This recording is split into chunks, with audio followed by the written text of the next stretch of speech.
So the second Ghostbusters trailer has been released, and the general consensus seems to be that while it is better than the first trailer, also known as the most disliked trailer of all time, it is still not good by any stretch. Sony made the choice not to upload the second trailer on their official YouTube channel. Instead, it has been released through multiple other channels. I'm inclined to believe this was a strategic decision, because they don't want the world to see yet another horrendous like-to-dislike ratio on the one and only official home for the trailer, and would rather have it spread out, making it more difficult to track. Of course, if you look at all the different sites it has been released to, it is still pretty disliked, in many cases even more so than the first trailer. It almost seems as if the internet is rallying for the movie to fail by now. According to the various outlets supportive of the movie, the production company Sony, and most notably the movie's director Paul Feig, the fans of genre entertainment in general and the fans of Ghostbusters in particular are all a bunch of assholes, and any and all dislike is exclusively down to misogynistic trolls who can't deal with the strong independent female cast. These accusations are something we are going to cover in far more detail in the upcoming 4th Ghostbusters video here on Midnight's Edge.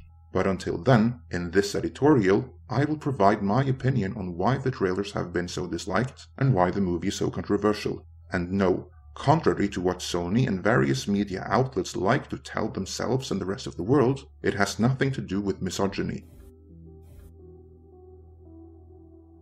If you explore the critical comments, discussions, and even YouTube videos in a bit closer detail, a pattern will quickly emerge. It's not about the women. Sure, there are some genuinely misogynistic comments here and there, but these are the exception, not the rule. Also, a very large portion of the movie's detractors are themselves women. The real problem here is the approach to the material. Just like with a hypothetical all-male Ghostbusters reboot, there are many ways you could go about having a female-centric Ghostbusters reboot that fans would welcome with open arms. And there are many ways you could do it that fans would reject. Clearly, the approach chosen by Sony and director Feig is one that audiences have rejected.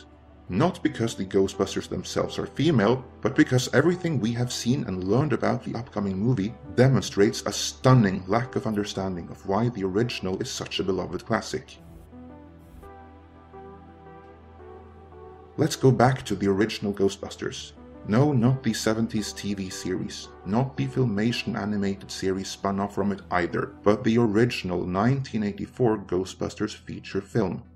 It was an original movie quite unlike anything the general moviegoing audience would have seen at the time.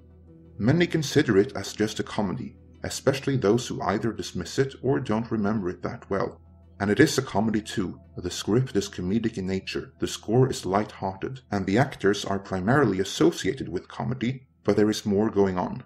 The movie is staged, lit, filmed, and edited not so much as a comedy, but as the horror movies of the time the movie was made.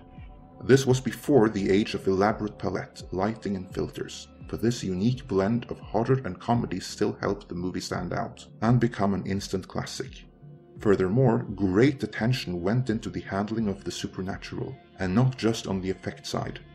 Dan Aykroyd is a spiritualist and an expert in the pseudoscience of the paranormal, which Harold Ramis also had leanings towards. Since these two also wrote the script, they made sure it was consistent with the principles of the field. I am not into that stuff myself, but that attention to detail and sincerity comes across on screen.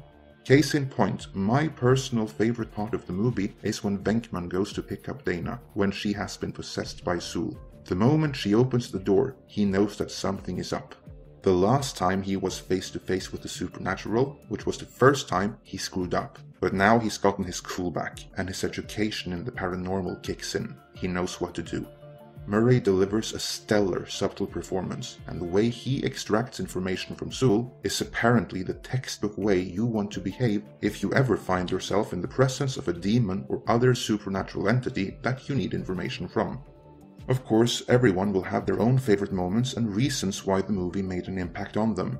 But the point is that the movie is a classic, and not a distant classic that one might recognize as a classic without having a great deal of personal affection towards, but a classic that a very large chunk of the movie-going audience will consider an institution. Not something anyone spends much time thinking about, it's just there, but you better treat it right. The original Ghostbusters director Ivan Reitman had the right idea. His Ghostbusters 3 went through many rewrites and iterations, but one constant was that the original team would train and pass the mantle to a new Ghostbusters team, one which happened to consist of both men and women. This is a basic approach that I can get behind, and I think the majority of other fans as well. What we absolutely do not want is a remake, something that wipes out the original and seeks to supplant it and usurp the Ghostbusters name. Alas, after then Sony head honcho Amy Pascal managed to wrestle Ghostbusters 3 away from Ivan Reitman and gave it to Paul Feig, the movie became just that, a remake.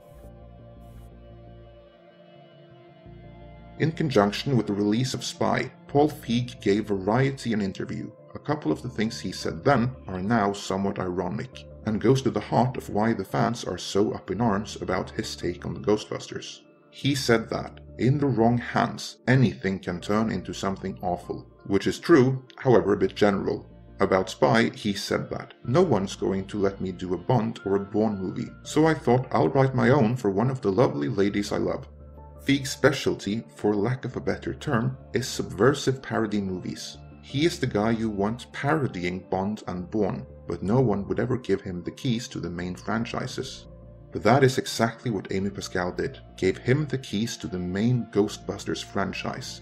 Even if he, with Ghostbusters, is directing another installment in a franchise that should be taken as seriously as a new Bond or a new Bourne, Feig still seemingly treats it like one of his usual subversive parody movies, giving his Ghostbusters the exact same treatment as Spy. Instead of making a legitimate Ghostbusters movie, it would appear that Paul Feig has made a Paul Feig-style parody of one. In his pitch to Pascal, which we have covered earlier, Feig says he wants the movie to be funny and scarier than the original. It might make you chuckle, but scary? No way. The movie is too colorful for that, featuring a palette of deep tertiary colors. That alone precludes the movie being scary. Any sense of thrill or foreboding or excitement in the movie will be further undermined by ghosts that look like sparkling neon-decorated Christmas trees, or something ripped straight out of the live-action Scooby-Doo movies. From Feig's pitch, the Reddit leak, and the trailers, it is pretty clear that the sincerity Aykroyd and Ramis put into the original will not be present in this movie. With the Saturday Night Live cast, the whole movie comes across as a Saturday Night Live skit, or like a fake trailer of the kind Mad TV used to specialize in. Only we are expected to accept this parody as the first and only real Ghostbusters going forward. That's the issue here, not the cast. They just have the misfortune of being the public faces of a movie that fans don't want. Of course, it is difficult for any studio to accept that their upcoming blockbuster is getting nothing but bad buzz, as that might involve admitting that they screwed up in the making of the movie, and that their poor judgment might end up losing the studio truckloads. Then it is a tried and true practice to blame the audience. That certainly works out much better for the producers who approved of the direction taken, as it is their careers on the line. In this case, it is easy for them to point to misogyny, as the movie stars women. Then the narrative from the spin machine becomes that the movie is progressive, and that the audience are misogynist haters living in the past. That's their story and they're sticking to it, the actual grievances of the audience be damned. I bet the producers of other failed remakes such as RoboCop, Total Recall, or Conan the Barbarian wish they could hide behind such an excuse. If you like this video, please hit that subscribe button. Join us for spin-free news and analysis of the happenings and corporate politics behind the scenes of your favorite genre movies, as well as explorations of your favorite characters and their backgrounds and context here at Midnight's Edge.